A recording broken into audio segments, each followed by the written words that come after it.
Bonjour et bienvenue sur cette vidéo dans laquelle nous allons voir l'utilisation de la fonction somme.si.ans dans un tableau structuré.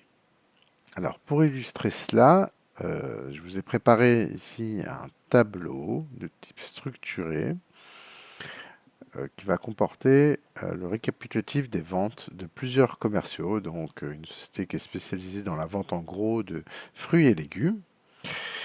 Et l'idée ici, c'est qu'on vous demande de calculer la somme des produits vendus selon deux critères. Donc vous connaissez, j'imagine déjà, la fonction somme.si, qui elle par contre ne va n'admettre qu'un seul critère. Et nous, dans la mesure ici, on vous demande deux critères, c'est-à-dire qu'il faut que le vendeur soit David, qui est ici, et que la catégorie qui est ciblée est les fruits. Donc, on va faire ici la mise en œuvre. Donc, je rappelle donc ici quantité vendue, produit, catégorie, vendeur.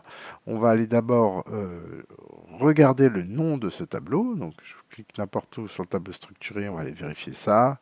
Donc le tableau s'appelle vente. Ok, très bien. Donc je vais me positionner ici. On me demande de mettre le résultat dans cette case. C'est ce que je vais faire. Et donc on va commencer à taper donc, la fonction somme.science.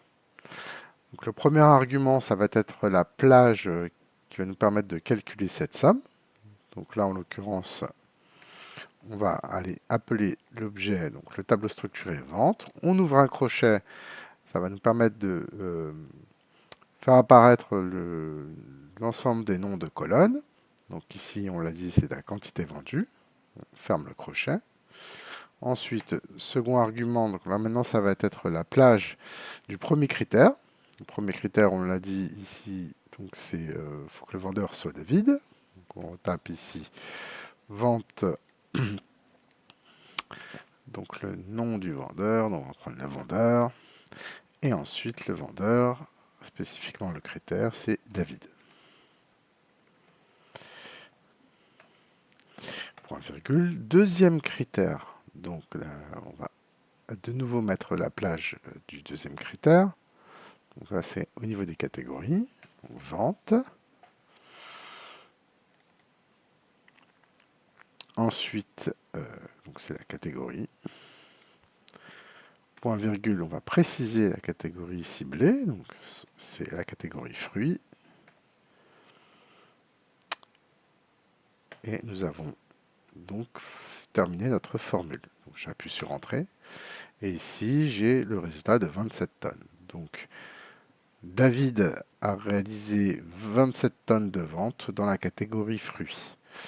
Au passage, ici, donc pour afficher le terme tonne directement dans le résultat, je suis allé dans le format de cellule. Et donc j'ai spécifié ici, donc après 0, guillemets, espace, le terme tonne. Voilà. Voilà pour l'explication de somme.si.ans. Je vous remercie pour votre attention et à bientôt.